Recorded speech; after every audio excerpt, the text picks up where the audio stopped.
Se détacher des paroles de son ex pour avancer et le reconquérir. Bonjour à toutes et à tous et bienvenue sur ma chaîne Esther Valentin, votre coach spécialisé en vie sentimentale.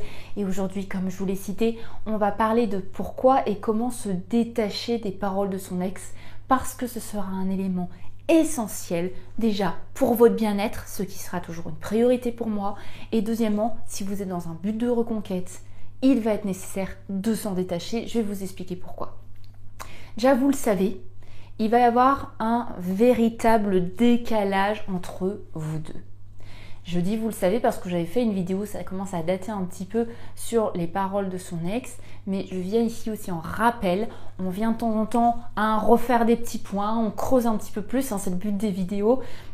Et là, aujourd'hui, si je vous dis que vous le savez, c'est parce que au moment de la rupture, si c'est votre ex qui vous quitte, ou même si c'est vous qui avez quitté, mais à la rupture, on est clair, on n'est pas sur le même rythme.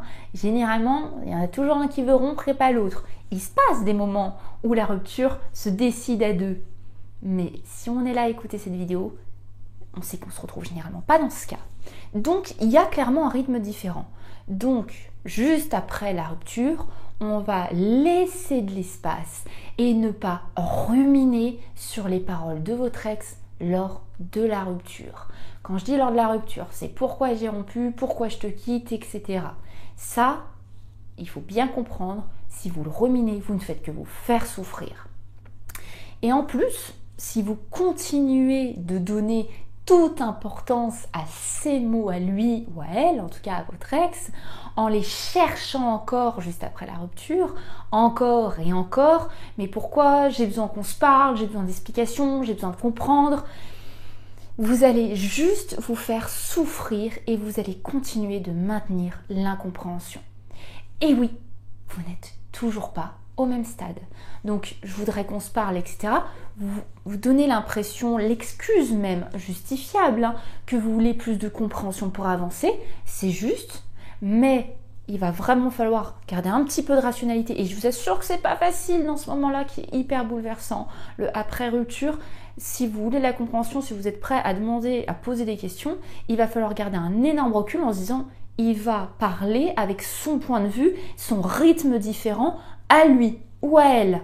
Je vais entendre des vraies raisons, des vraies choses, je vais écouter son ressenti en comprenant que ce ressenti et ses paroles sont filtrées par un nombre de filtres, tout simplement. Il faut que j'en ai conscience. Si je prends tout comme une vérité, je vais me faire écraser. Déjà que mon ego et mon estime de moi, elle me prend un coup, c'est bon, je ne vais pas en plus donner le fouet pour me faire fouetter. Il faut conscientiser tout ça. Donc oui, vous n'êtes toujours pas au même stade et vous ne serez pas au même stade 15 jours après. C'est évident. Donc, pour entreprendre une communication avec son ex, il va falloir reprendre de la force. Quand j'entends reprendre de la force, c'est reprendre déjà de la distance pour rester détaché ensuite de ses paroles. Et continuer ce que vous avez entrepris. Allez bien. Si vous allez sur une base de « je recherche des réponses auprès de toi », si vous y allez vraiment en étant à l'écoute de la pure vérité de l'autre, je vous le répète, vous allez vous faire du mal. Sa vérité n'est pas la vérité. C'est un point de vue à travers ses filtres. Voilà pourquoi je vous demande de rester détaché. Ça va juste vous anéantir et c'est pas très productif.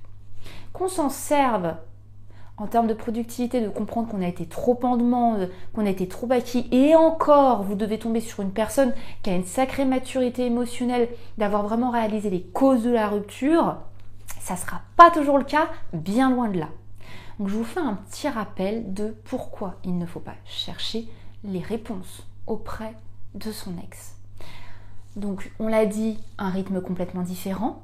Je reprends cet exemple qui avait marqué beaucoup d'esprit, je l'ai beaucoup de retours en coaching. La personne que vous avez en face de vous, c'est comme si vous aviez eu un accident de voiture. Lui ou elle, en tout cas votre ex, en est au stade où il s'est remis à marcher, va bientôt quitter l'hôpital. Vous venez vous réveiller dans votre lit et vous avez toute la rééducation à faire, ça va vous prendre des semaines. On n'est pas au même stade. La personne en face a digéré la rupture si elle n'est pas en train de revenir vers vous. A digéré une partie. suffisamment, en tout cas diriger, je dirais, la relation. Elle a fait le deuil de la relation suffisamment pour en rester en dehors maintenant. Donc le rythme est différent. Il y a, et c'est comme ça, une sorte d'obligation morale qu'on a en tant qu'être humain, une obligation sociale de maintenir sa décision auprès de soi-même et auprès des autres. Mais je pense que vous serez le premier à l'avouer. Dire que vous avez fait un choix et ensuite dire oui, je fais continuer mon choix, mais il est pourri. Non, non, non. Si on veut se maintenir dans un choix, on a cette obligation sociale envers soi, envers les autres, de dire, de se trouver encore les preuves qu'on a raison d'avoir fait ce choix. Donc dans son discours verbal, il ne va faire que confirmer son choix. Ensuite, vous avez une personne, si elle est prête à rester en dehors de la relation, qu'elle est rompue, ou en tout cas qu'elle ne veut pas revenir avec vous, même si c'est vous qui avez rompu, mais si cette personne vous a quitté, dans tous les cas, vous avez une personne qui a accumulé assez de négatifs pour maintenir sa décision, assez négatif pour rompre, assez négatif pour en tout cas maintenir la rupture. Il a fallu en cumuler. On ne quitte pas des liens qu'on a créés avec une autre personne comme ça par magie.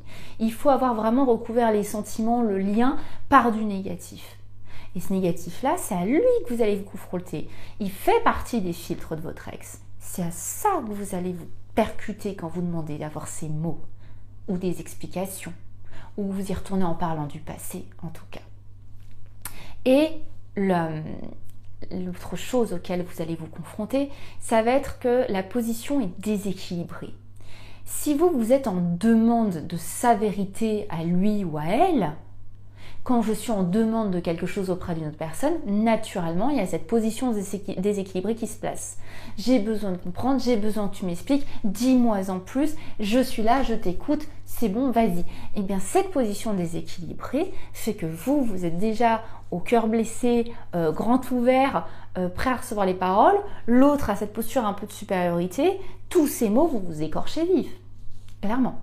Voilà pourquoi il va être très intéressant et extrêmement essentiel de rester détaché de ces paroles, d'avoir conscience peut-être de certaines vérités, mais que vous avez pris le temps d'évaluer vous aussi si c'est votre vérité à vous aussi, mais de ne pas tout prendre comme ça, à cœur grand ouvert, comme la vérité absolue. Ça reste un être humain avec son point de vue, son rythme, son contexte, ses filtres. Vraiment, j'insiste. Donc ce que vous allez devoir faire, ça va être dans un premier temps de reprendre un petit peu de confiance en vous. Ça va être évident. Quand on n'a plus confiance en soi, on va écouter n'importe quel mot et s'y accrocher. Et là, c'est absolument pas ce que je vous souhaite. Donc reprendre un peu de confiance en vous pour ne plus vous laisser vous ébranler. Ensuite, ça va être de maintenir votre chemin, le chemin que vous avez choisi. Car vous construisez votre image de vous, pas à travers l'autre seulement, mais à travers vous et même à travers tous vos proches bienveillants et aimants envers vous. Donc comprenez que vous n'allez pas essayer de continuer à vous accrocher à ses paroles et à chercher à travers même son attitude à construire votre image de vous. Vous allez continuer de vous faire ébranler. Vous allez devoir reconstruire votre image de vous à travers vous et ce que vous faites, ce que vous êtes en train de faire, à travers vos proches aimants et bienveillants qui eux font continuellement partie de votre vie, ont envie d'y faire partie actuellement. C'est là que vous allez gagner du bien-être, de la confiance en vous et donc, évidemment, de l'attirance. C'est là que vous devenez beaucoup plus attirant ou attirante pour l'autre. Non pas en étant la personne qui quémande des réponses et des explications auprès de l'autre. Je sais que le cheminement, il n'est pas simple, mais vous allez devoir prendre un petit peu de distance pour gérer les émotions, conscientiser que ces paroles ne sont pas la vérité, mais sa vision de la réalité, avec ses filtres à votre ex, refaire votre conclusion à vous, vos explications à vous, chercher les causes de la rupture, ce qui aurait été améliorable, ce qui a fait qu'il y a eu un désintérêt de l'autre vis-à-vis de la relation, vis-à-vis de vous. Et ces explications, vous allez devoir vous les fournir et je vous assure que vos réponses, vous allez vous les apporter dans la prise de distance, dans le fait d'aller un petit peu mieux. Et ces réponses-là, une fois trouvées, vont constituer votre chemin, votre objectif. Et si vous êtes en reconquête, la personne pourra, tant qu'elle veut revenir sur le passé, oui mais tu as toujours fait ça, etc. Oui, c'est bon. Ça, j'ai fait mon bout de chemin, j'ai réalisé ce qu'il y avait à réaliser, moi maintenant j'en suis là. Le problème, c'est que si vous n'en êtes pas à avoir acquis cette attitude, la personne vous dit « Oui, mais toi, tu as fait ça dans le passé » et vous allez reprendre soit une boucle ou vous allez vous justifier parce que vous êtes dans cette position de demande et encore pas du tout détaché de ces paroles, vous en faites une vérité, vous êtes donc naturellement sur la défensive et ça va donner des « Oui, mais toi, tu faisais ça, etc. » Résultat, on n'avance pas du tout. Au contraire, on se maintient bien, on se stagne dans le passé, ça ne fait rien de positif pour votre présent et votre avenir. Soit, deuxième option, et elle peut même aller avec la première, ça peut être combo, vous allez avoir mal. Si la personne vous rabâche du passé ou vous dit oui mais, ou écoute, t'as été comme ça, etc., vous allez vous punir continuellement en disant bah oui, il a raison, j'ai été nulle, je porte toutes mes responsabilités. Vous allez vous faire souffrir. Dans les deux cas, vous n'avez pas une attitude attirante, vous ne créez rien de nouveau dans votre vie, donc rien de nouveau dans cette relation, donc rien de nouveau pour une reconquête. Voilà tout l'intérêt de se détacher des paroles d'un ex, c'est de conscientiser qu'il y a un paquet de filtres qui vous séparent et qui le séparent de la réalité. Créez votre propre réalité, la plus neutre et la plus saine qui soit pour vous, et c'est sur ce chemin-là que vous allez devoir avancer. J'espère vraiment que mes explications étaient claires. J'espère vraiment que ça vous aide là à vous dire « Ok, ces paroles avec tous ces filtres, ce n'est pas la réalité, ce n'est pas l'image de moi que je dois conserver. Je vais reconstituer cette image de moi. Je vais reprendre mon chemin et je vais avancer. Ces paroles, je vais filtrer pour voir ce qui est intéressant d'en prendre, mais je ne peux pas comme ça venir sans barrière, sinon je vais m'effondrer. Et en plus, j'aurai clairement pas les bonnes indications pour avancer parce qu'il a des filtres et il va manquer de sincérité. Pas parce que c'est quelqu'un de malveillant, votre ex, pas forcément. Simplement parce que dans des bouleversements de vie, quand on a décidé de rompre avec quelqu'un, quand on s'est fait une idée de quelqu'un, une idée d'une relation, voilà, on est des humains, on n'est pas toujours neutre. Et là, votre ex en ce moment n'est pas neutre sur vous. Donc vous, détachez-vous pour aller mieux et pour aller ensuite vers votre objectif. J'espère vraiment que cette vidéo vous a plu. Si c'est le cas, n'hésitez pas à la liker. Et puis je vous le redirai toujours, je n'abandonnerai pas de vous le dire. Je ne vous lâche pas parce que je continue, je tourne des vidéos, j'en reposte ponctuellement, vraiment le plus fréquemment possible pour toujours être à vos côtés, pour que vous gagniez en acquis et pour vous gagner toujours plus pour aller vers votre bonheur en amour. Donc je vous dis à très très vite pour une prochaine vidéo. Bye bye.